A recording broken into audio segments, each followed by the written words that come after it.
Good morning. इस video में हम सभी प्रीवियस ईयर का जो क्वेश्चन है सीटेट पेपर 1 का PYQ उसका हम लोग रिवीजन करने जा रहे हैं, जिसमें ये है हमारा, जिसमें कि हम लोग 1 से 90 तक करेंगे। और अगर जिनका जो लैंग्वेज होगा फर्स्ट L1 और L2 आप लोग कमेंट करके बता दीजिएगा, उस हिसाब से हम वो भी क्वेश्चन आप लोगों के सामने ले आएंगे और उसका भी जो है कि क्वेश्चन आंसर यहाँ पर हो जाएगा। तो चूँकि 1 to 90 तो सबका होगा, तो इसलिए हम लोग 1 to 90 देखेंगे, ठीक है। तो और ये पहला है आपको, ये है CDP का 1 to 30 CDP का इसमें देखेंगे, और ये 16 दिसंबर 2021 का है, ठीक है। 16 दिसंबर 2021 का क्वेश्चन है। इसी तरह हम लोग जो 2021 में हुआ है, चूँकि ऑनलाइन मोड 2021 दिसंबर से शुरू हुआ है, दिसंबर 2021 से ऑनलाइन मोड शुरू हो चुका है सीटेट का। तो हम लोग जो है कि यहाँ पर ऑनलाइन मोड देखेंगे और उसके बाद फिर अगर ये हो जाएगा, फिर इसके बाद इससे पहले जो एग्ज़ाम हुआ है वो, और इस क्वेश्चन में हम क्वेश्चन आंसर तो कराएंगे। यदि आपको कोई अगर इस पर डिस्कस करते जाएंगे तो ज़्यादा लेट होगा। हम लोग क्या करेंगे, सिर्फ क्वेश्चन आंसर करते जाएंगे। अगर आपको कोई दिक्कत होगा तो आप कमेंट कीजिएगा, हम उसका आंसर देने की कोशिश करेंगे। वैसे बहुत सारे टॉपिक इससे रिलेटेड मैंने पढ़ा चुका है, तो चैनल पर अवेलेबल भी होगा। तो चलिए अब हम लोग शुरू करते हैं। पहला है हमारा 16 तारीख का, सुन लीजिए, 16 तारीख का पेपर 1 CDP का क्वेश्चन है। ये 30 नंबर तक CDP है। तो चलिए अब हम लोग देखते हैं। विच ऑफ द पहला क्वेश्चन है हम लोगों का, विच of the following statement is correct about the process of development of an individual. मतलब है ये कि विकास की जो प्रक्रिया है उसमें से ये कुछ 4 तथ्य दिए गए हैं। ये 4 में से कौन सा ऐसा तथ्य सही है जो कि डेवलपमेंट किसी भी व्यक्ति के विकास के लिए सत्य है, न कि गलत है। उसके बाद देखिए, उसके बाद यहाँ हिंदी में क्वेश्चन पढ़ लीजिए, निम्नलिखित में से कौन सा कथन व्यक्ति के विकास की प्रक्रिया के बारे में सही है।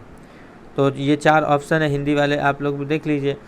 और चलिए, पढ़ लिया आपने क्वेश्चन, हिंदी वाले देख लीजिए अच्छे से, आप पॉज करके पढ़ लीजिए, और इंग्लिश वाले वो भी देख लीजिए। और चलिए आंसर बताइए क्या है। तो सबसे पहले देखिए क्वेश्चन क्या कह रहा है, विकास की प्रक्रिया के लिए कौन सा कथन सत्य हो सकता है। तो क्वेश्चन पर हम लोग जो विकल्प है उस पर भी गौर करते हैं। विकास एक दिशा प्रक्रिया है, बताइए।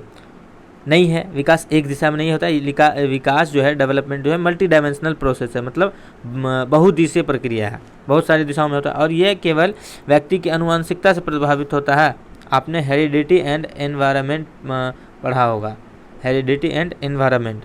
तो क्या विकास केवल ना ही आनुवंशिकता से प्रभावित होता है, ना ही केवल वातावरण से प्रभावित होता है, बल्कि आनुवंशिकता और वातावरण दोनों का प्रोडक्ट है, दोनों का फल है, दोनों का गुणनफल है क्या विकास, यानी विकास दोनों की प्रक्रिया से प्रभावित होता है। और क्या विकास केवल वातावरणीय कारकों द्वारा प्रभावित होता है, ये भी हमने बता दिया कि क्या विकास में केवल अगर दे दिया कि केवल जो है कि वातावरणीय कारकों से प्रभावित होता है, या फिर केवल आनुवंशिकता से ही प्रभावित होता है, तो ये दोनों गलत है। अगर दोनों दे देगा कि विकास वातावरणीय कारकों तथा आनुवंशिकता से प्रभावित होता है, तो ये सत्य होता है। और यानी ये तीनों तथ्य तो हमारा गलत आ रहा है, यानी तीसरा नंबर का आंसर सही है। क्या है, विकास की प्रक्रिया में सांस्कृतिक विविधताएं होती है।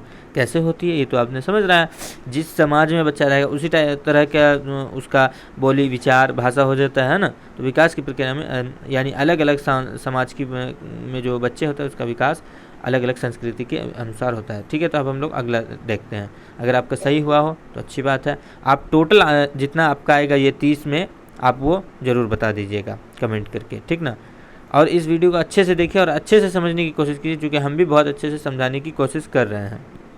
अगर आपको इसमें कुछ दिक्कत हो, कुछ प्रॉब्लम हो, तो आप ज़रूर कमेंट कीजिए, ठीक ना। तो अब हम लोग देखते हैं।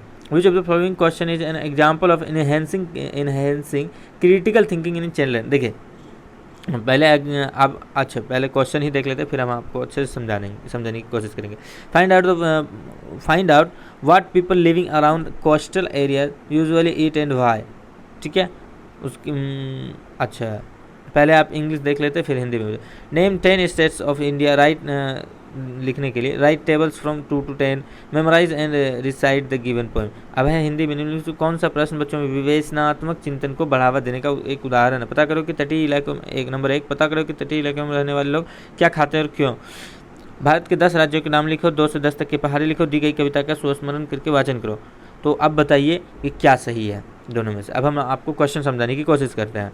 पहला क्वेश्चन है, ये दूसरा नंबर का क्वेश्चन है, कौन सा प्रश्न बच्चों में विवेचनात्मक चिंतन का मतलब होता है? Critical thinking. क्रिटिकल थिंकिंग मतलब होता है बच्चों को सोचने पर जोर देना, अपने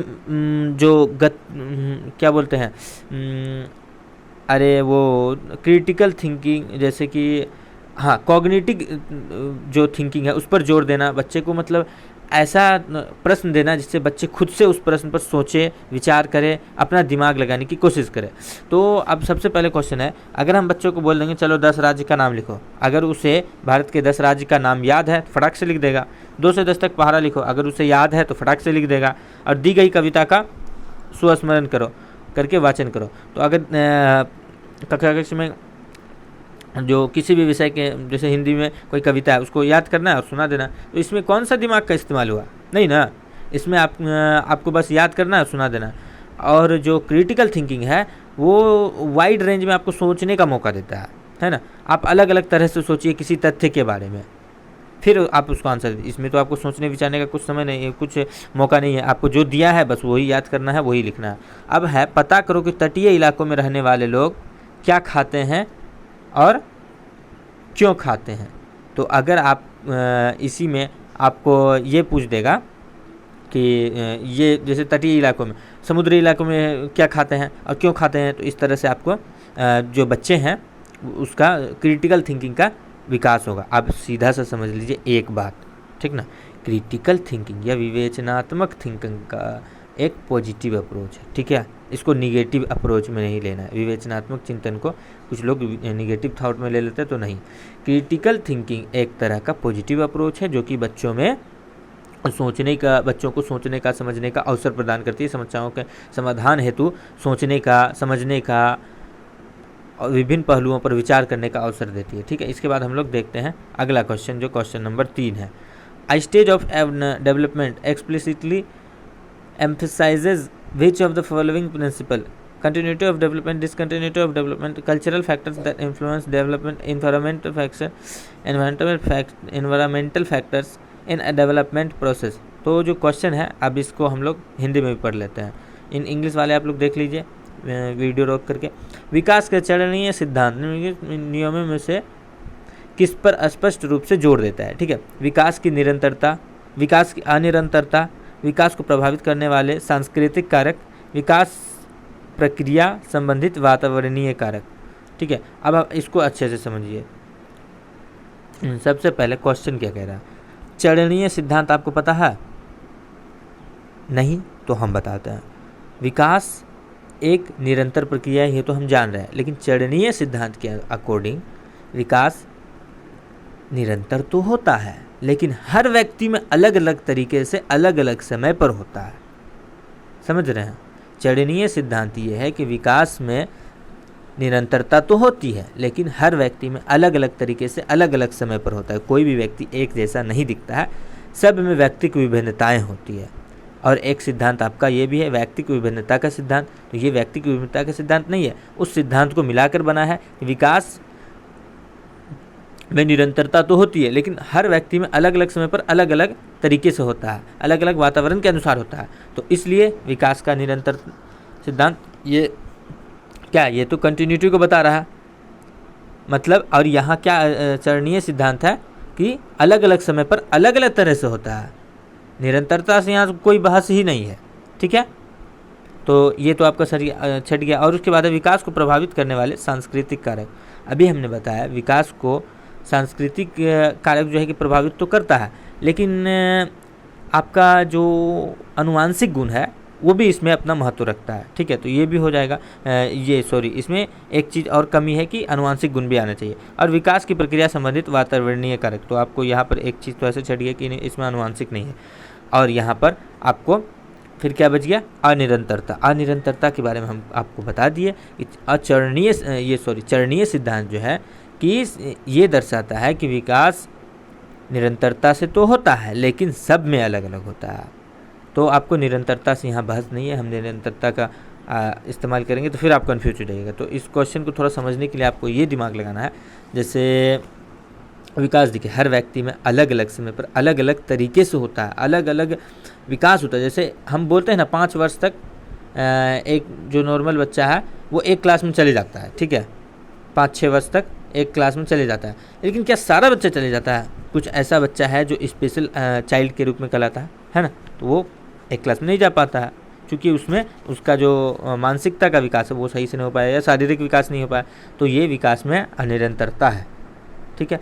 इसमें सारे व्यक्तियों की अलग अलग राय है, कोई आपको कोई 4 स्टेज बताता है, कोई 5 स्टेज बताता है, कोई इस स्टेज में यहाँ तक विकास को बताता है। तो मतलब सब में क्या है, अनिरंतरता है, सभी के बात में विभिन्नता है, यही है। उसके बाद हम लोग चौथा नंबर का क्वेश्चन देखते हैं।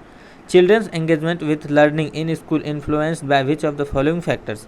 मतलब जो है कि बच्चों को इंगेज करके रखा जाए, इसके लिए सीखने के लिए जो इंगेज किया जाए उसमें सबसे अच्छा जो है कि फैक्टर क्या हो सकता है जिसमें बच्चे इंगेज रहें टीचिंग लर्निंग प्रोसेस के अकॉर्डिंग। तो चलिए इसमें अब देखिए है socialization by the family, peer relation, cultural relation और self esteem of the children. अब उसके बाद है आपको यहाँ पर क्वेश्चन है, देखिए हिंदी में देख लीजिए। निम्न में से कौन से कारकों द्वारा विद्यालय में बच्चों को अधिगम से जुड़ाव प्रभावित होता है? बच्चों को अधिगम से कैसे जोड़ कर रखा जाता है या फिर बच्चे अधिगम से कैसे जुड़ सकते हैं, यही ऑप्शन है। तो पारिवारिक समाजीकरण, समकक्षी संबंध, सांस्कृतिक मूल्य, बच्चों का आत्मसम्मान। तो इसका क्वेश्चन का आंसर दीजिए अब आप लोग।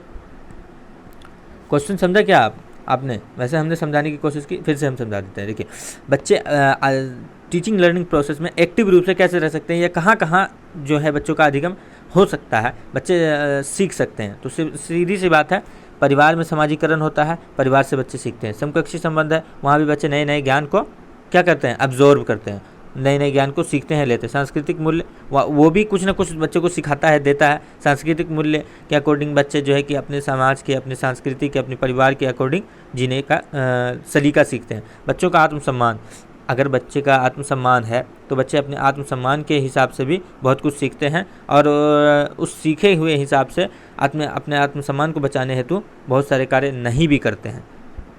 कुछ ऐसे कार्य हैं जो कि उनके आत्मसम्मान पर ठेस पहुंचा सकता है, तो बच्चे वो काम नहीं करते हैं। तो ये इसका आंसर हो जाएगा 1, 2, 3 और 4। 3 नंबर 4 जो है कि फैक्टर्स सही है जिससे बच्चे का अधिगम का जुड़ाव हो सकता है। अब है हमारा 5 नंबर का क्वेश्चन।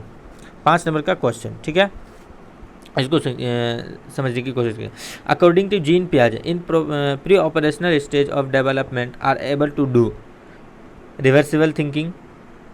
मतलब है ये जीन पियाजे का जो 4 स्टेज है, जो बच्चों का जो कॉग्निटिव डेवलपमेंट होता है वो 4 टाइप से 4 स्टेज में होता है। तो उसी को यहाँ बताया गया है। यहाँ क्वेश्चन पूछा गया आपको कि किस स्टेज में जो है कि या फिर प्री ऑपरेशनल स्टेज में बच्चे का कौन सा यहाँ पर इन चारों में से क्वालिटी है जो कि प्री ऑपरेशनल में बच्चों का हो जाता है। तो आपको बताना है। प्री ऑपरेशनल का हिंदी होता है, अच्छा हिंदी में अभी हम क्वेश्चन दिखा देते हैं। पहले इसको पढ़, reversible thinking, make believe, play, hereditary classification, conservation अरे जीन पियाजे के अनुसार पूर्व संक्रियात्मक चरण में बच्चे में निम्न में से क्या कर पाते हैं? प्रतिलोमिक चिंतन, प्रतीकात्मक खेल, अनुक्रमिक वर्गीकरण, संरक्षण।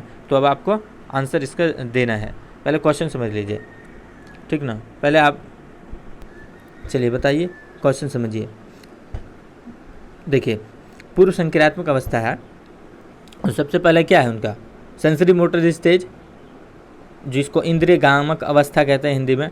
तो इसका जो पीरियड है वो 0 से 2 साल तक चलता रहता है। उसके बाद है प्री ऑपरेशनल, उसके बाद है कंक्रीट ऑपरेशनल, उसके बाद है फॉर्मल ऑपरेशनल। तो ये 4 टाइप का स्टेज है जिसके बाद से जो कि बच्चों में कॉग्निटिव संज्ञानात्मक विकास का एक चरण है। तो इसमें पहला में है कि बच्चों में वस्तु अस्थायित्व का गुण आता है, ये इसका सबसे इम्पोर्टेंट है। बहुत सारा है लेकिन वस्तु अस्थायित्व का आपको पूछता है। तो दूसरा में आपको पूछ रहा है कि दूसरा में कौन ऐसा गुण है जो कि बच्चों में आ जाता है। तो बताइए इसमें क्या होगा इसका आंसर? आपने अगर पढ़ा है तो चलिए आप बताइए, तब तक जो है कि मैं पानी पी लेता हूँ। हाँ, तो आंसर बताइए आप लोग। देखिए, हम क्वेश्चन आपको अच्छे से समझा दिए थे। देखिए, क्वेश्चन आपको अच्छे से समझा दिए थे। अब आपको ये चारों ऑप्शन हम समझाएंगे तो बहुत लंबा होता जाएगा, ठीक ना, इसलिए अब आपको ये कोई बड़ा चीज़ है भी नहीं, क्वेश्चन मेन समझना है। तो अब आप बताइए क्या होगा इसका आंसर? अनुक्रमिक वर्गीकरण या संरक्षण या प्रतीकात्मक खेल या प्रतिलोमिक चिंतन, क्या होगा? तो हम देखिए इसका आंसर आपको बताते हैं। जब पहला बच्चा पूर्व संख्यात्मक स्टेज में आ जाता है ना, तो सबसे पहला है कि वो सिंबॉलिक प्ले करने लगता है। सिंबॉलिक प्ले का मतलब हुआ प्रतीकात्मक, या फिर वो किसी संकेत के द्वारा खेलना शुरू कर देता है। प्रतीकात्मक खेल इसका आंसर होगा, ठीक है। अब इसके बाद है आपको 6 नंबर क्वेश्चन पर हम लोग आते हैं, ठीक है। 6 number question, a young child can engage in symbolic play but can not as yet take perspective of another person. देखिए, आपको इस क्वेश्चन का आंसर अभी तुरंत मिल जाएगा। हम ये क्वेश्चन तक गए जाने से पहले ही अभी हम क्या आपको बताए थे? सिंबॉलिक प्ले बताए थे। देखिए, और एग्ज़ाम में, किसी भी एग्ज़ाम में, सीटीटी की बात करें या किसी भी एग्ज़ाम में, जब पहला क्वेश्चन अक्सर क्या होता है, एक क्वेश्चन दूसरे से रिलेट करता है, तो क्वेश्चन में आप ऐसा देखने की कोशिश कीजिए। नहीं कर रहे तो आप ढूंढिए रिलेशन को। अगर आप ढूंढ लीजिएगा ना, तो अक्सर आपको क्वेश्चन एक दूसरे से संबंधित मिलेगा। तो अगर आप एक का आंसर जान रहे हैं तो आपको दूसरे का आंसर खुद ब खुद मिल जाएगा। तो इसका आंसर आप उम्मीद है खुद ढूंढ लिए होंगे, ठीक है। अब देखिए क्या है, but can not as yet take perspective of another person, ठीक है, and becomes easily upset by events he और she can not control. Which of the following stage given by Jean पियाजे applies to this child's development level of development. तो बताइए इसका answer क्या होगा?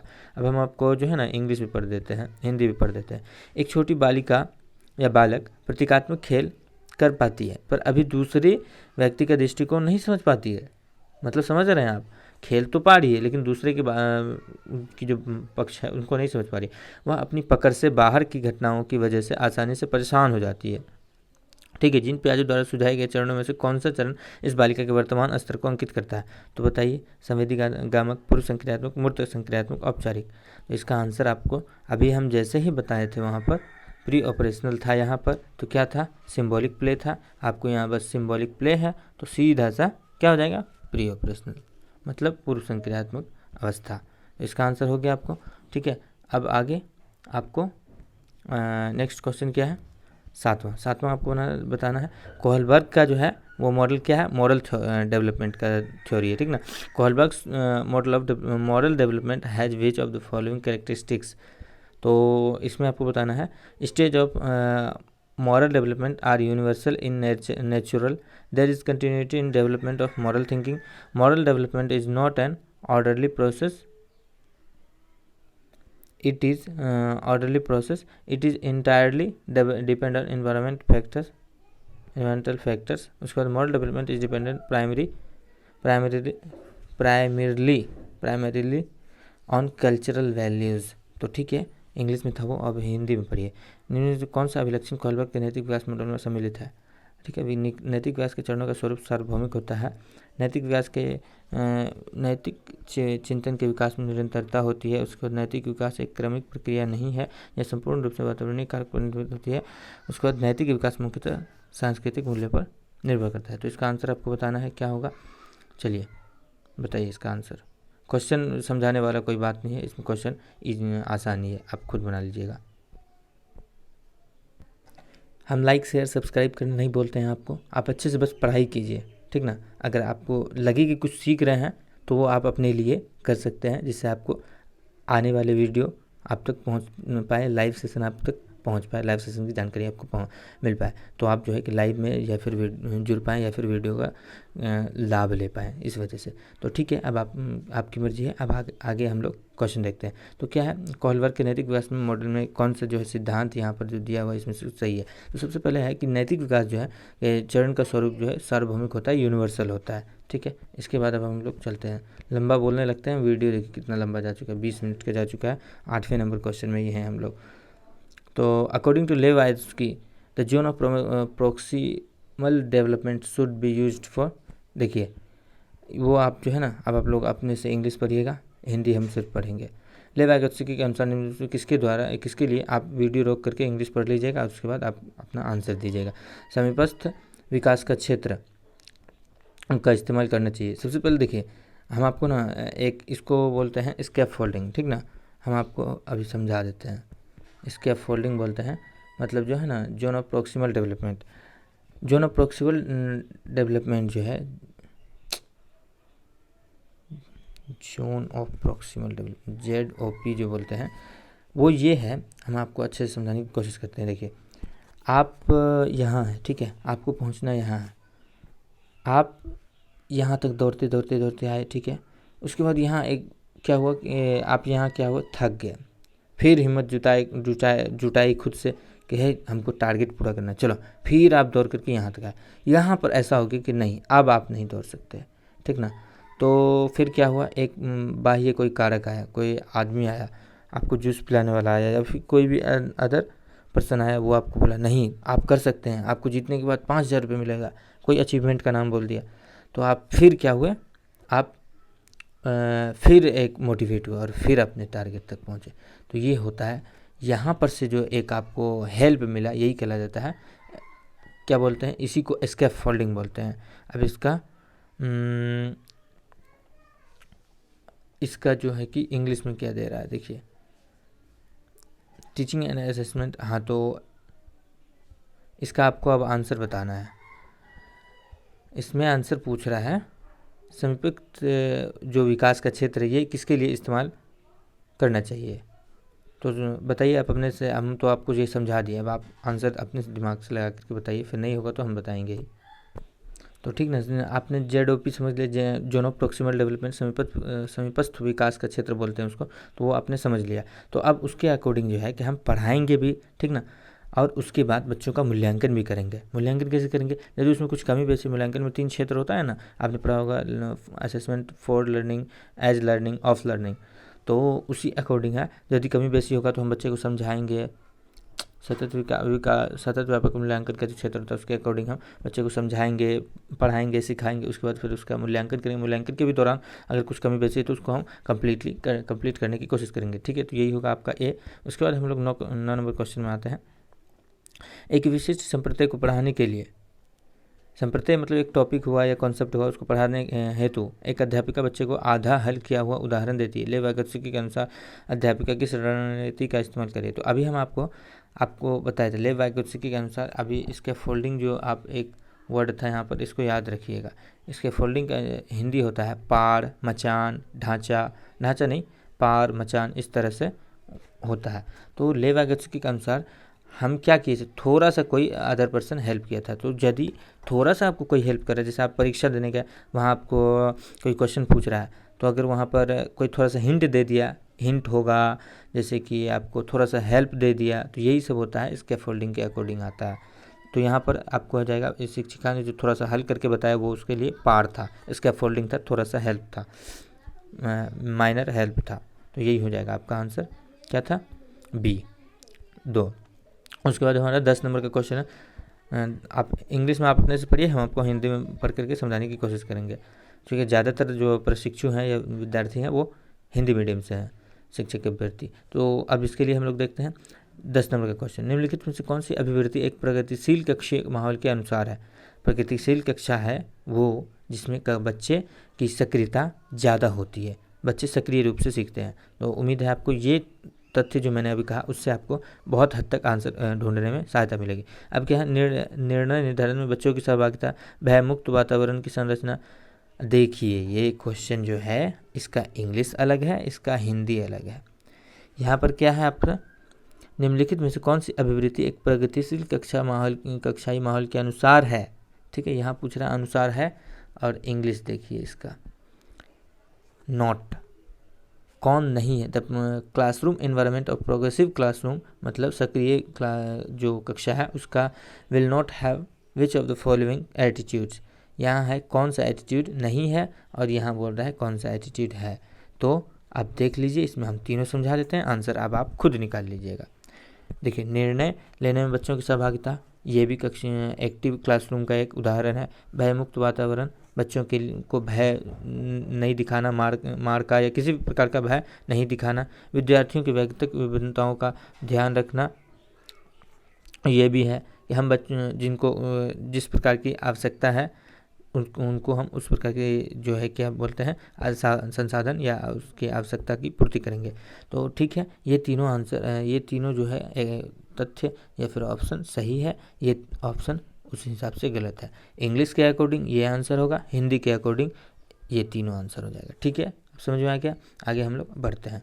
आगे हम लोगों का क्वेश्चन 11 नंबर क्वेश्चन है, यह महत्वपूर्ण है कि कोई अध्यापक बच्चों को बुद्धि लब्धि के आधार पर स्थिर समूहों में पृथक न करे, क्योंकि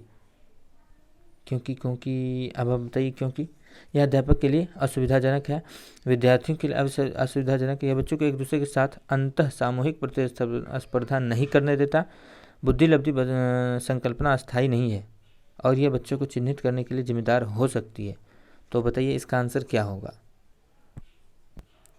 तो इसका आंसर आप लोग बताइए। अब देखिए, क्वेश्चन क्या है, बुद्धि लब्धि के आधार पर बच्चों को पृथक नहीं करना है, क्योंकि बुद्धि लब्धि की जो संकल्पना है वो परमानेंट नहीं होता है, ठीक ना, चेंज हो सकता है। यह बच्चों को चिन्हित करने के लिए जिम्मेदार नहीं हो सकती है। अब कोई बच्चा, चूँकि आपने पढ़ा होगा MA/CA × 100, MA/CA × 100, तो MA जो है मेंटल एज है, अगर वो बच्चा उस उम्र से ज़्यादा सीख लिया तो उसका IQ ज़्यादा हो सकता है, लेकिन अगर कुछ बच्चा कम सीखा है तो उसका कम हो सकता है। और CA तो क्रॉनिकल एज होता है, जो वास्तविक एज है। तो इसी तरह से ये फॉर्मूला से निकलता है। तो उम्मीद है आपको ये क्वेश्चन समझ में आ गया होगा। उसके बाद हम लोग आगे देखते हैं। हार्वर्ड गार्डन के सिद्धांत के अनुसार एक कक्षा में तरह तरह की अध्यापन रणनीतियों का इस्तेमाल होना जरूरी है, क्योंकि बताइए क्योंकि। आंसर आप लोग बताइए। यह बौद्धिकता को निष्पादित करने में मददगार है, यह सामान्य बौद्धिकता को बढ़ावा देने में मददगार है, यह तार्क विद्यार्थियों बनाने में मददगार है, यह व्यवहारिक बुद्धिकता के बारे में मददगार है। तो बताइए इसका आंसर आप लोग। तो इसको इजीली आप ऐसे समझिए, हार्वर्ड गार्डन का जो इंटेलिजेंस थ्योरी है वो मल्टीपल इंटेलिजेंस थ्योरी है, मतलब बहुबौद्धिकता का सिद्धांत है। तो सीधा सा बात है, उनके सिद्धांत के अनुसार उन कक्षा में हम नहीं जाते हैं, ठीक ना, सिर्फ इनके सिद्धांत के ही अनुसार चले आइए। तो बस क्या है कि CDP में जो है ना, एक टॉपिक में एक वर्ड से आपको आंसर मिलता है, ठीक है। तो इसका आंसर आपको ये हो जाएगा, बहुबौद्धिकता को संबोधित करने में मददगार होता है। तो आगे अब हम लोग चलते हैं 13 नंबर क्वेश्चन। 13 नंबर है आपको, वो आप लोग इंग्लिश अपने से पढ़िए, अपने से आंसर दीजिए। बहुत टाइम हो गया, देखिए वीडियो कितना लंबा बन गया है, इतना लंबा सेशन हो चुका है, ठीक ना। अब इसके बाद है 1.5 से 2.5 साल की, अच्छा 1 से 1.5 से 2.5 साल का जो 1.5 से 2.5 साल की उम्र में बच्चों के द्वारा अक्सर उच्चारित द्विशब्दीय उच्चारणों को क्या कहा जाता है। तो बताइए इसका आंसर आप लोग अब बताइए। इसका आंसर है B, ठीक ना। अब आप लोग तार प्रसिद्ध वाचन है, ठीक है। अच्छा, टेलीग्राफिक स्पीच कहते हैं उसको, ठीक ना। इसको दिमाग में रख लीजिएगा आप, ये कोई सिचुएशन के अकॉर्डिंग चेंज वाला आंसर नहीं है, ये रहेगा ही। उसके बाद पुरुष सामान्यतः दिमाग से सोचते हैं और महिलाएं अपने हृदय से सोचती है, यह कथन क्या दर्शाता है। ये क्वेश्चन अच्छा है, इस टाइप के क्वेश्चन आपको पूछता है। हम इसमें थोड़ा सा आपको हेल्प करने की कोशिश करते हैं। जैसे आपको इसमें ऐसे समझिए, जैसे हमारे समाज में बोलते हैं कि लड़कियों पिंक कलर जो है कि लड़कियों पर ही अच्छा लगता है, खाना घर में लड़कियाँ ही बना सकती है, झाड़ू लड़की ही बना सकती है, लड़कियाँ पढ़ने बाहर नहीं जा सकती है। तो इस तरह का सोच क्या इसको दर्शाता है। इतना हेल्प कर दिया है आपको, अब आप आंसर बताइए। तो इस तरह का जो सोच है वो जेंडर स्टोरी टाइप को दर्शाता है, लैंगिक रूढ़िवादिता को दर्शाता है। तो ठीक है, ये आंसर हो गया। अब आपको 15 नंबर क्वेश्चन है। 15 नंबर क्वेश्चन है, एक प्रगतिशील कक्षा में, प्रगतिशील कक्षा के बारे में हम आपको बता चुके हैं। प्रोग्रेसिव क्लासरूम या एक्टिव क्लासरूम, उसमें बच्चों की सहभागिता ज़्यादा होगी, बच्चों को सोचने समझने का अवसर मिलेगा, समस्या समाधान का अवसर मिलेगा, बच्चों को करने का अवसर मिलेगा, बच्चों को करके सीखने का अवसर मिलेगा। तो यही है। अब इसमें क्या है, कौन सी मूल्यांकन विधि का इस्तेमाल नहीं होना चाहिए। अब आप लोग अपना दिमाग लगाइए। इसमें अध्यापकों के द्वारा मननशील जर्नल का इस्तेमाल, स्वयं मूल्यांकन एवं समकक्षी मूल्यांकन, केवल मानक निर्देशित मूल्यांकन पर आश्रय विद्यार्थियों का पोर्टफोलियो तैयार करना। तो आप लोग दिमाग लगाइए और बताइए क्या होगा। तो सबसे पहले देखिए क्या बोल रहा है, नहीं, आपको नहीं को सबसे पहले घेर लेना है, अच्छे से समझ लेना है, ठीक ना। अब आपको देखिए क्या कह रहा है क्वेश्चन में, मननशील जर्नल का इस्तेमाल ये हो सकता है। स्वयं मूल्यांकन का तो बाप रे बाप, ये बहुत अच्छा इंपॉर्टेंट है कि बच्चों को स्वयं मूल्यांकन का अवसर देना, और ये एक अच्छा सही तरीका है। विद्यार्थियों को पोर्टफोलियो तैयार करना, इससे बहुत सारी जानकारी मिलती है, पोर्टफोलियो बहुत ज़रूरी है, ठीक है। लेकिन ये जो है आंसर केवल एक ही चीज़ पर निर्भर रहना, ये गलत है, ये आपका आंसर गलत हो गया, यानी सी इसका आंसर हो जाएगा, ठीक है। चलिए अब हम लोग आगे चलते हैं 16 नंबर क्वेश्चन। 16 नंबर क्वेश्चन है, वंचित और हाशिए पर स्थित, देखिए एक आपने वंचित समुदाय पढ़ा होगा, वंचित समूह या फिर हाशिए वाला समाज, वंचित समाज को ही हाशिए वाला समाज कहते हैं, ठीक है। पर ऐसे समूहों की भाषा और संस्कृति को स्कूली पाठ्यक्रम में समावेशित करने से एक अध्यापक क्या सुनिश्चित कर सकता है।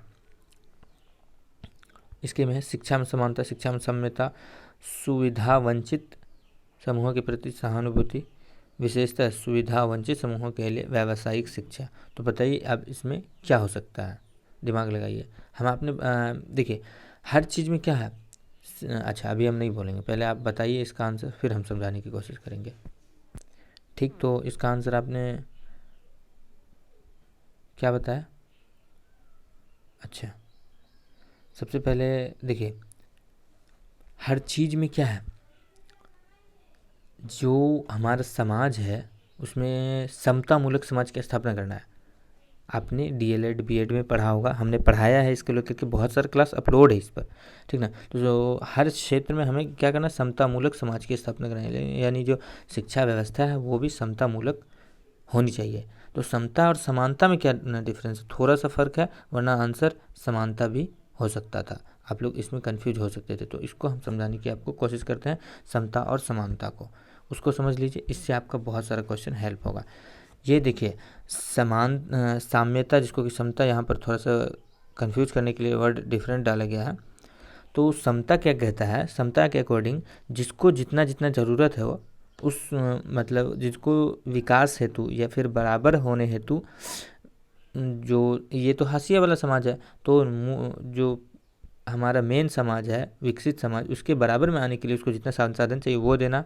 और ये शिक्षा में समानता दर्शाता है कि सबको देना, चाहे वो विकसित है या ना है। अगर हम 5 रुपये दे रहे हैं तो विकसित भी समाज को देना और जो हाशिए पर समाज है उसको भी देना। लेकिन समता ये कहता है कि अगर इसको 5 रुपये हम देंगे तो ये विकसित समाज के बराबर आ सकता है, तो केवल इसी को देना, इसको नहीं देना, ठीक है। तो यही होता है समता और समानता में फ़र्क। तो यहाँ पर आपको इसका आंसर इक्विटी इन एजुकेशन, मतलब शिक्षा में समता या समानता, शिक्षा में समता या फिर साम्यता लिखा हुआ यहाँ पर, तो साम्यता आपको समझना है। आगे हम लोग देखते हैं, आगे हमारा 17 नंबर क्वेश्चन है। अच्छा, पर्याप्त समर्थन प्रदान करने के बावजूद एक कक्षा में एक विद्यार्थी गणितीय क्रियाओं को समझने में निरंतर चुनौतियों का सामना करता है, इसकी वजह क्या हो सकती है। अब आप लोग बताइए क्या होगा। आपने लर्निंग डिसेबिलिटीज़ पढ़ी होगी, तो उसके अनुसार जो है कि आपको ये आंसर मिलेगा, ठीक ना। एक बच्चा गणितीय संकल्पना अगर नहीं कर पा रहा है तो उसमें आपको होगा डिस्कैलकुलिया आंसर होता है, ठीक ना। गणितीय वैकल्य गणितीय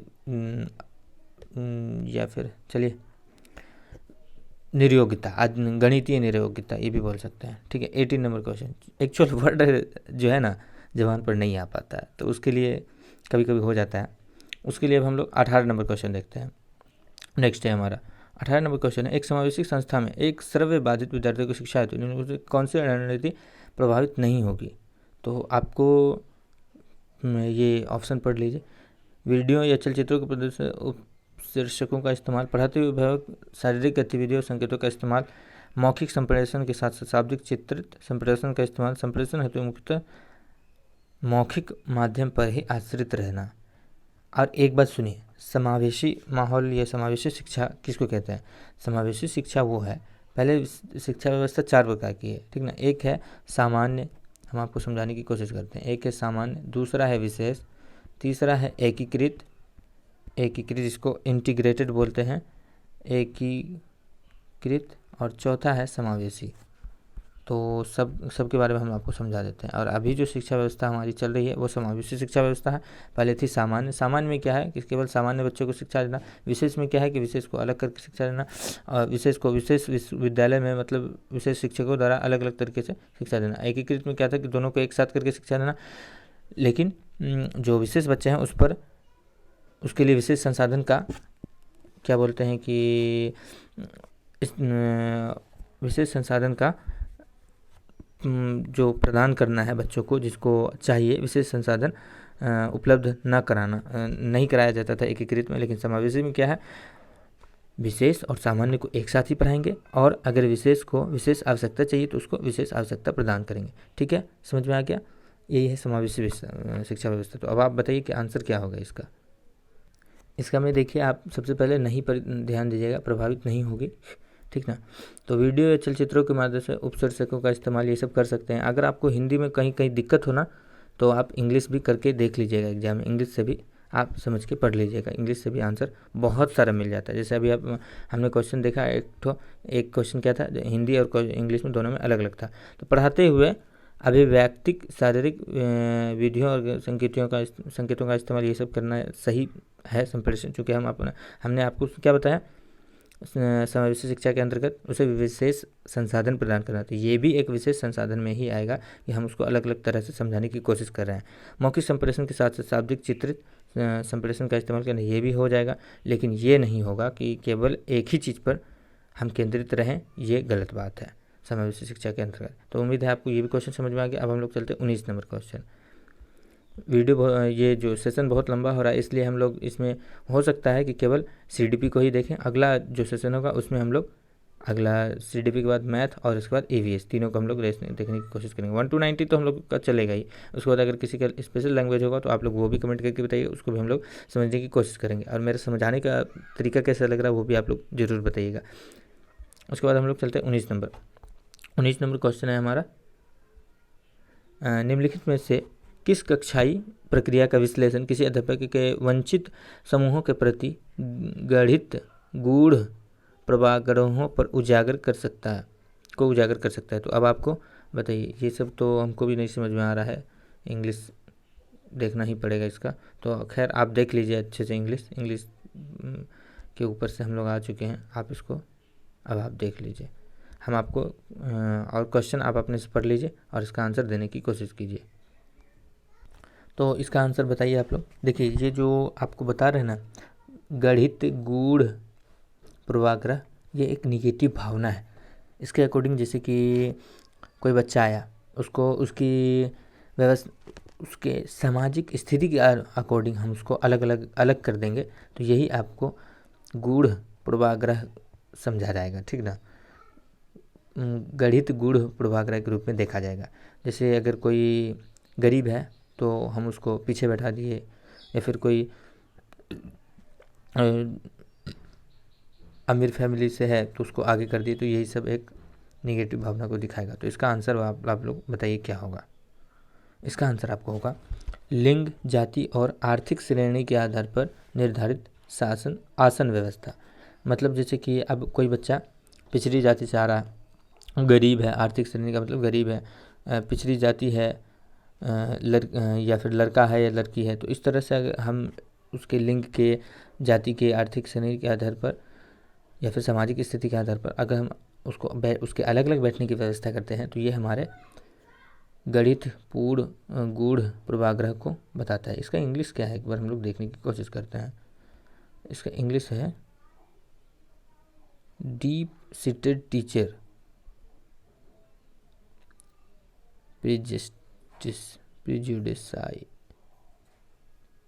prejudices about disadvantaged groups can often reveal। तो खैर यही है इसका आंसर, ये इसका इंग्लिश है, ठीक ना। तो अब आपको समझ में आ गया होगा। ये देखिए, मेनली हम आपको समझा दिए हैं, लेकिन फिर भी आप एक अच्छे से देखिए, हम डीएलएड में भी पढ़ा चुके हैं। किसी भी व्यक्ति को उसकी जाति, लिंग, आर्थिक या सामाजिक स्थिति के आधार पर अलग अलग करना, ये निगेटिव भावना है। आपको समझा चुके हैं। तो बस उतना पर ध्यान नहीं देना है, क्या है नहीं है। अगर इस तरह से ध्यान दे दे कि आप, हम समझा जरूर रहे हैं आपको उस तरह से, लेकिन आप अगर उस तरह से एग्ज़ाम हॉल में कीजिएगा तो समझ जाइए कि कितना टाइम लगेगा। अभी 40 मिनट हो चुका है, तो आपको बस एक वर्ड पकड़ना है, बस आंसर ले लेना है। जैसे हमने भी एग्ज़ाम दिया था तो मेरा CDP सही रहा, ठीक ना। तो इसी तरह से आप भी अगर सही से प्रिपरेशन कीजिएगा तो आपका भी ठीक रहेगा। तो इस तरह से हम लोग नेक्स्ट क्वेश्चन देखते हैं, 20 नंबर का, 20 नंबर क्वेश्चन देखते हैं। कक्षा में सृजनात्मकता को या क्रिएटिविटी को बढ़ावा देने के लिए विद्यार्थियों को कैसे अवसर प्रदान करना चाहिए। देखिए, हम अभी ये आपको ये ऑप्शन समझाने से पहले आपको एक चीज़ समझाने की कोशिश करते हैं। क्रिएटिविटी क्या है? सृजनात्मकता वे वैसी चीज़ है जो कि बच्चों को नयापन करने का अवसर देती है, बच्चों को अलग अलग तरह से किसी तथ्य पर सोचने के लिए अवसर देती है, बच्चों को खुद से करने के लिए अवसर देती है, नयापन दिखाने के लिए अवसर देती है। तो इसके लिए क्या है? विशिष्ट उपलब्धि में वर्ग में सम्मेलन के मौलिक खोज और सोच को बढ़ाने के लिए, परीक्षा देने के लिए, बेहतर कौशल विकसित करने के, अभिसारिक सोच सीखने के। तो इसका आप आंसर बताइए क्या होगा, ठीक ना। ठीक है, देखिए इसका क्या है, अगर यहीं पर अपसारी हो जाता ना तो आंसर ये हो जाता, लेकिन अपसारी नहीं है, या फिर अच्छा, तो इसका आंसर क्या हो जाएगा? अगर अपसारी रहता तो ये हो जाता क्वेश्चन, लेकिन अपसारी नहीं है। तो हमारा जो मौलिक खोज है, मौलिक खोज मतलब एक्चुअल जो बात है सृजनात्मकता में, ये भी बात है कि क्रिएटिविटी अलग अलग तरह से तो उत्तर देना, लेकिन मौलिक देना। मौलिक मतलब जो असल में है, मौलिकता को दिखाता है, ओरिजिनलिटी को दिखाता है, ओरिजिनल थिंकिंग देना, यही आपको क्रिएटिविटी को दिखाता है। तो आगे आंसर हम लोग देखते हैं, ठीक है। अब आगे हमारा 21 नंबर क्वेश्चन, सारा CDP का ही अभी चल रहा है, ठीक ना। और 21 नंबर क्वेश्चन है, एक संरचनात्मक कक्षा, ये भी सृजनात्मकता ही हुआ, क्रिएटिविटी। संरचनात्मक कक्षा में बच्चों की संज्ञानात्मक सहभागिता को किस प्रकार सुसाधित किया जा सकता है? बच्चों को वार्तालाप द्वारा, बच्चों के अध्यापक के संवेगों द्वारा, बच्चों के सकारात्मक परस्पर संबंधों द्वारा, बाह्य रूप से अधिरोपित अनुशासन द्वारा। तो इसका आंसर बताइए आप लोग क्या होगा। उम्मीद है आप लोग समझ गए हैं इसका आंसर, तो बताइए क्या होगा। तो अगर आप समझ गए हैं तो बताइए इसका आंसर क्या होगा, ठीक है। तो अभी हमने जो अभी उतना समझाया आपको, ये आपको जो इतना सारा बताएं कि क्रिएटिव क्लास में क्या क्या हो सकता है, उसके अकॉर्डिंग आपको ये नहीं होगा, है ना। हम बाह्य अनुशासन के द्वारा बच्चे को एक सीधा रखेंगे, सीधा बैठो, एक जैसा बैठो, मेरे और ध्यान दो, इस तरह से बच्चा थोड़ा देर रहेगा फिर उब जाएगा। बच्चों को मनोरंजन महसूस करा देना किसी भी चीज़ में, वही आपको उसके बाद जो है कि बच्चा क्रिएटिविटी का अवसर देना बच्चों को, बच्चे को कि क्रिएटिव माइंड का सम्मान करना, तो बच्चे आपकी ओर खुद ब खुद ध्यान देंगे। तो इसका आंसर तीनों ये सही है, इसका मतलब 1 2 3 सही है हमारा, और चौथा गलत। तो इसके बाद हम लोग देखते हैं 22 नंबर क्वेश्चन। ये है हमारा 22 नंबर का इंग्लिश क्वेश्चन, इंग्लिश मीडियम वाला, और ये है हिंदी का, ठीक है। जिसको इंग्लिश मीडियम में आंसर देना है या पढ़ना है, समझना है, वो इंग्लिश मीडियम में देखिए, जिनको हिंदी मीडियम में देखना है, हिंदी में देखना है, वो हिंदी में देखिए। अब एक क्वेश्चन, बच्चों की असफलता अक्सर विद्यालय की असफलता होती है, निम्नलिखित में से कौन सा कथन इस वाक्य का समर्थन करता है? बच्चों की असफलता अक्सर विद्यालय की असफलता होती है, बताइए। स्कूलों का अस्तित्व विद्यार्थियों के समर्थन में विभेदीकरण करने हेतु बच्चे इसलिए असफल होते क्योंकि विद्यालय बच्चों के सीखने की विविध गतियों का संज्ञान नहीं करते। तीसरा नंबर है, बच्चे इसलिए असफल होते क्योंकि वह विद्यालय की ज़रूरतों का अनुपालन नहीं करते। बच्चे योग्यता की कमी और निम्न बुद्धि लब्धि की वजह से असफल होते हैं। तो बताइए इसका आंसर क्या होगा। तो बताइए इसका 22 का आंसर आपको क्या होगा। आप देखिए, बच्चे क्यों असफल होते हैं। बच्चे अगर असफल हो गए तो इसके लिए हम जिम्मेदार किसको मानते हैं? विद्यालय को। इस बात का समर्थन कौन करता है? बच्चे असफल इसलिए होते हैं क्योंकि विद्यालय जो है, बच्चे क्या सीख रहे हैं, कैसे सीख रहे हैं, क्यों सीख रहे हैं, हमारी उसमें क्या सहभागिता है विद्यालय के अकॉर्डिंग, तो इस बात का विद्यालय प्रशासन जो है कि इस बात पर ध्यान नहीं देता है। यही बच्चों का यही जो है कि इस क्वेश्चन का समर्थन करता है कि बच्चे इसलिए असफल होते हैं कि विद्यालय की असफलता है कि विद्यालय उस पर ध्यान नहीं दे रहा है, विद्यालय प्रशासन बच्चों पर ध्यान नहीं दे रहा है। ठीक है, आगे अब हम लोग चलते हैं 23 नंबर क्वेश्चन। 23 नंबर क्वेश्चन का ये है इंग्लिश और हम लोग हिंदी पर चलते हैं। हिंदी है, किसी संप्रदाय के प्रासंगिक और अर्थपूर्ण होने के लिए क्या आवश्यक है। प्रासंगिक को देख लीजिए, प्रासंगिक एक पॉजिटिव अप्रोच है, ठीक है ना। अप्रासंगिक अगर बोला जाएगा मीनिंगफुल ही बोलेंगे, अप्रासंगिक अगर बोला जाएगा बिना मीनिंग के, वो एक निगेटिव अवधारणा है, ठीक है। प्रासंगिक जहाँ भी दिखे वो एक पॉजिटिव अप्रोच है। तो अब आपको बताना है इसका आंसर। उपयुक्त परिभाषा द्वारा पढ़ाया जाना चाहिए, ठीक है। बच्चों के जीवन संबंधित सामाजिक परिप्रेक्ष्य से जोड़कर पढ़ाना चाहिए। तो अब आप दिमाग लगा के बताते जाइए। पाठ्यपुस्तक से बच्चों की कॉपी में ज्यों का त्यों लिखना अच्छे से रट लेना, ताकि विद्यार्थी प्रतियोगिता में हिस्सा ले पाए। तो इसका आंसर बताइए क्या होगा। इसका आंसर बच्चों के जीवन से संबंधित, कभी भी आपको क्वालिटी एजुकेशन यही बोलता है कि बच्चों के रियल लाइफ से जोड़ करके पढ़ाना, डेली लाइफ से जोड़ करके पढ़ाना, बच्चों के जीवन से जोड़ करके पढ़ाना। वो जहाँ जहाँ जाता है, जहाँ जहाँ देखता है, जहाँ जहाँ सीखता है, वहाँ से जोड़ करके पढ़ाना, दिखाना, उसको सिखाना। आगे अब हम लोग चलते हैं 24th पे। 24th नंबर का ये है इंग्लिश का क्वेश्चन, और ये है ये है हिंदी का क्वेश्चन, ठीक है। इसको तो इसमें है क्वेश्चन क्या है, एक कक्षा में बच्चों की असफलता के भय को दूर करना क्यों जरूरी है। एक बच्चा सीख रहा है, मतलब अगर वो गलती करता है या फिर कुछ उससे नहीं बन रहा है, तो वो, ये क्वेश्चन का मतलब हुआ एक कक्षा में बच्चों की असफलता के भय, बच्चा कुछ नहीं कर पा रहा है या उसे कुछ मिस्टेक हो रहा है, तो इस चीज़ का जो भय है बच्चा को, वो दूर करना क्यों ज़रूरी है। बताइए इसका आंसर। हमको आपको क्वेश्चन अच्छे से समझा दिए। एक कक्षा में अध्यापकों को भय को संभाल नहीं सकता है। विद्यालय बच्चों के भावात्मक जीवन की जिम्मेदारी नहीं ले सकता। असफलता और त्रुटियां बच्चों के अधिगम का स्वाभाविक हिस्सा है। और है, भय का एहसास करने वाले बच्चे विकासात्मक रूप से विफल होते हैं। तो विफल तो होगा नहीं, तो इसका आंसर क्या होगा। असफलता जो है, असफलता, त्रुटियाँ या फिर अलग अलग विचार, ये बच्चों की जो गलतियां हैं वो बच्चों के सोच को बताती है। उनके सोच का झरोखा कहा जाता है। यानी अगर बच्चे थोड़ा सा गलती कर रहे हैं, उसको डरना नहीं चाहिए, क्योंकि जो गलतियां हैं वो हमारे सीखने का हिस्सा होती है। यानी असफलता का जो भय है वो दूर करना क्यों ज़रूरी है, इसलिए क्योंकि असफलता और त्रुटियां बच्चों के अधिगम का स्वाभाविक हिस्सा है। गलतियां करेंगे तभी ना सीखेंगे। इसके बाद हमारा 25 नंबर का ये है इंग्लिश क्वेश्चन। आप इंग्लिश अच्छे से देख लीजिए, फिर हम लोग चलते हैं हिंदी पर। यह है इंग्लिश क्वेश्चन, ठीक है। अब हम लोग हिंदी पर चलते हैं। हिंदी क्वेश्चन हमारा, अक्सर ये तर्क दिया जाता है कि पुरस्कार देना अधिगमकर्ताओं को अभिप्रेरित करने का उत्तम तरीका नहीं है, क्योंकि इससे आंतरिक अभिप्रेरणा क्षीण होती है, इससे आंतरिक प्रेरणा बढ़ जाती है, इससे बाह्य प्रेरणा क्षीण होती है, इससे आंतरिक और बाह्य प्रेरणा दोनों ही क्षीण होती है। तो इसका आंसर बताइए आप लोग क्या होगा।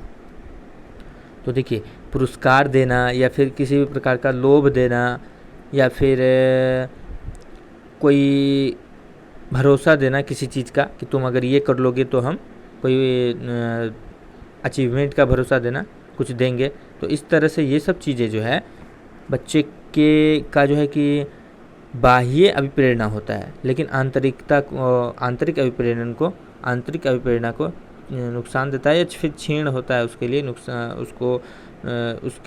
उसको कम करता है आंतरिक अभिप्रेरणा को। तो ये इसलिए अधिगमकर्ताओं को अभिप्रेरित करने का उत्तम तरीका नहीं है। कुछ लोगों का कहना है, सबका तो नहीं है, कुछ लोगों का तर्क है ये। तो यही है इसका आंसर कि आंतरिक प्रेरणा कम होती है, क्षीण मतलब कम हुआ, इसलिए ये एक उत्तम तरीका नहीं है, कुछ लोगों का कहना है ये। अब है 26 नंबर का ये है इंग्लिश क्वेश्चन। अब है और ये है हिंदी क्वेश्चन।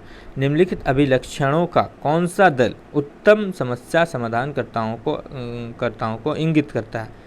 तो इसको बताइए अब आप लोग क्या होगा इसका आंसर। अच्छा, ऑप्शन तो हमको पढ़ना है ना, अच्छा पढ़ देते हैं। सृजनात्मकता, प्रतिक्रियात्मकता, अनम्यता की कमी, अपसारी चिंतन। क्रियात्मक, जड़ता, सृजनात्मकता, अभिसारी चिंतन। प्रतीकात्मक, अनम्यता की कमी, अभिसारी चिंतन, सृजनात्मकता, अपसारी चिंतन, क्रियात्मक जड़ता, प्रतिक्रियात्मक अनम्यता। देखिए ये इन सारे क्वेश्चन में ये ए और बी में तो ये सॉरी बी और सी में से तो ऐसे ही छट गया जैसे ही अभिसारी चिंतन आया। अभिसारी चिंतन जो है कि आपको वाइड से नैरो पर लाता है, मतलब आप वृहद क्षेत्र पर सोच पा रहे थे उसको कम करता है, उसको क्या बोलेंगे कि सूक्ष्म पर लाता है, और प्रकृति के और यहाँ पर भी आपको अभिसारी चिंतन आ गया। तो ये दोनों तो होगा नहीं, आपको कौन सा है अभी कौन सा उत्तम समस्या समाधान करता हूँ, ये भी एक पॉजिटिव अप्रोच की ओर बता रहा है। तो पॉजिटिव अप्रोच की जैसी ओर बता रहा है। और इस दोनों क्वेश्चन में सृजनात्मकता सब कुछ है, ठीक ना। तो यहाँ पर आपको 1 नंबर जो क्वेश्चन है इसमें भी अपसारी है, इसमें भी अपसारी, तो दोनों में छांटना कैसे है।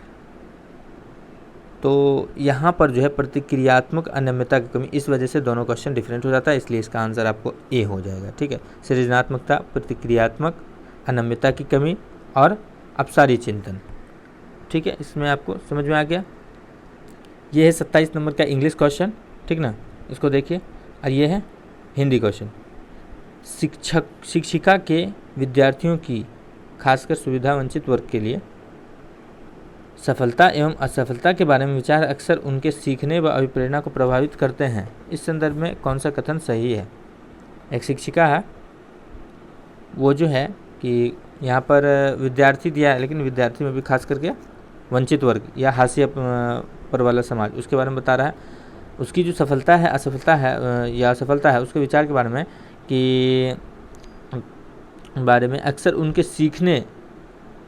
उनके सीखने व अभिप्रेरणा को प्रभावित करते हैं। तो इस तरह से जो उसका असफलता है या सफलता है वो उनके अधिगम को प्रभावित करता है। इस संदर्भ में क्या कहना है। शिक्षक की अपेक्षा बच्चों के सीखने में बेहद प्रभावित करती है। शिक्षक की अपेक्षाएं जो उम्मीद है वो बच्चों के सीखने को बेहद प्रभावित करती है। शिक्षक को कक्षा में बच्चों की स्वायत्तता पर काबू रखना चाहिए। शिक्षक को बच्चों की प्रतिस्पर्धा बढ़ाने व एक दूसरे से बेहतर करने के लिए प्रोत्साहित करना चाहिए। शिक्षक को ऐसे विद्यार्थियों को हर हालत में असफलता से बचने के लिए रणनीतियों में प्रशिक्षण देना चाहिए। तो बताइए इसका आंसर क्या होगा। तो इसमें आपको जो है कि ऑप्शन देख करके ही लग रहा होगा, क्वेश्चन भले थोड़ा सा दिक्कत हो समझने में, लेकिन ऑप्शन से आपको समझ में आ रहा है कि शिक्षक की जो उम्मीद है वो बच्चों को बेहतर करने में मदद करता है। अगर शिक्षक बोल रहा है कि नहीं तुम अच्छा करते हो, कोई क्वेश्चन बनाया है उसको हम थोड़ा सा पुशअप कर देंगे, उसको चीयरअप कर देंगे कि थोड़ा मोड़ा मिस्टेक भी है, तो फिर भी बोलेंगे कि हाँ बाबू तुम तो बहुत अच्छा किया है, वाह तुम इससे भी और अच्छा कर सकता है।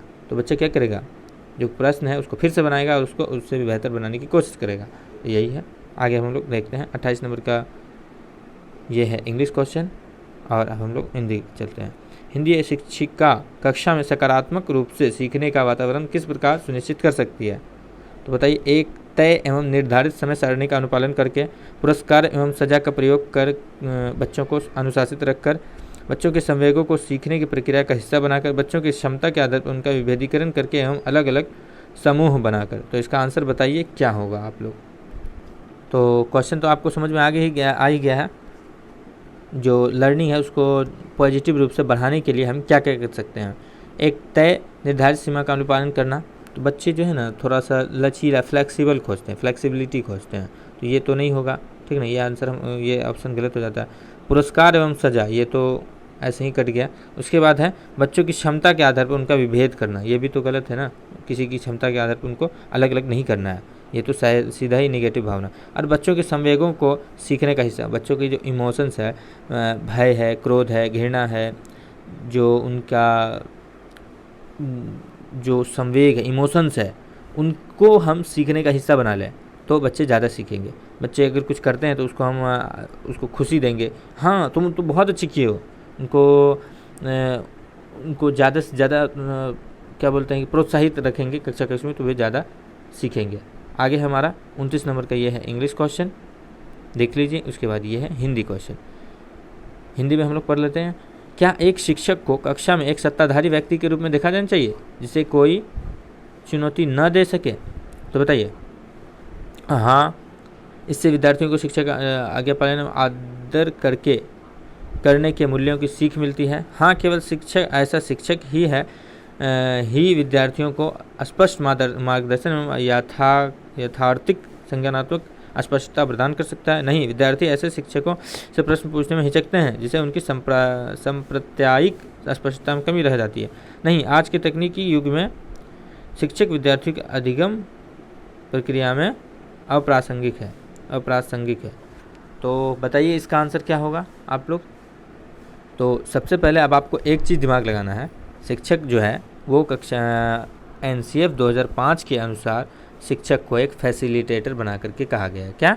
सुविधादाता। बच्चे को उसकी पसंद के अनुसार आपको शिक्षा प्रदान करना है। तो ये तो सत्ताधारी का जो ये बात यहाँ पर है, ये एक निगेटिव अवधारणा है। तो निगेटिव अवधारणा को कौन चुनौती दे सकता है?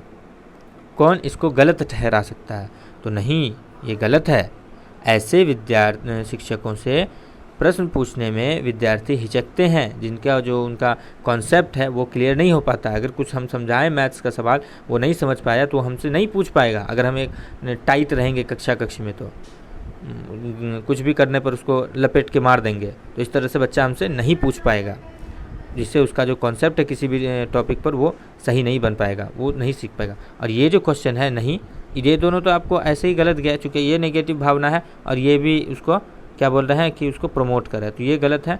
और उसके बाद है ये क्वेश्चन जो दिखा रहा है, नहीं, आज के तकनीकी युग में शिक्षक की अधिगम प्रक्रिया में अप्रासंगिक है शिक्षक जो है, तो ये तो गलत ही बात है ना। कंप्यूटर की बात हो रही है कि यहाँ कंप्यूटर ही सही है, हम ऑनलाइन शिक्षण ही कर सकते हैं, ऑनलाइन अधिगम ही कर सकते हैं, शिक्षण अधिगम प्रक्रिया कर सकते हैं। तो ये गलत है। ऐसा नहीं है कि शिक्षक ऑनलाइन प्रक्रिया नहीं हो सकता है, लेकिन शिक्षक अप्रासंगिक हो सकता है, ये गलत बात है।